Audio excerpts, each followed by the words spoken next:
সেই ক্ষেত্রে আমাদেরকে একমত হয়ে কাজ করতে হবে।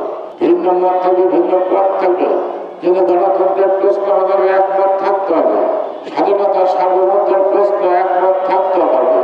আমাদের 2009 সালে একটা স্লোগান ছিল নানা মানুষ নানা মত, দেশ বাঁচাতে ঐক্য মত।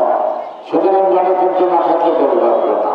সে কারণে আমাদের পথ ভিন্ন হইতে পারে, কিন্তু গণতন্ত্রের যে নিয়ম এবং প্রক্রিয়া, সেই ক্ষেত্রে আমাদেরকে একমত হয়ে কাজ করতে হবে।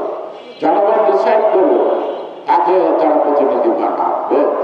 সে কারণে বলছি, আপনারা ভোটের লড়াই করেন, জনগণের কাছে ভোট চান, কিন্তু অন্যরকম বিভ্রান্তিকর কথা বলে ভোটটাকে আপনারা পদ্মা সেতু, মেট্রো রেল এবং এলিভেটেড এক্সপ্রেসওয়ে নির্মাণের গর্বিত অংশীদার বসুন্ধরা সিমেন্ট। খারাপ করবেন না, মানুষের মধ্যে আতঙ্ক ছড়াতে চেষ্টা করবেন না, কারণ আর বেশি দিন বাঁচব না।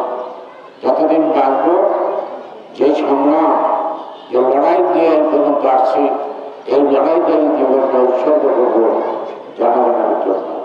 উন্নয়ন সম্পর্কে অনেক কথা বলা যাবে। আগে আমরা 12 তারিখে ভোটটা দিয়ে একটা দায়িত্বশীল একটা নির্বাচিত সরকার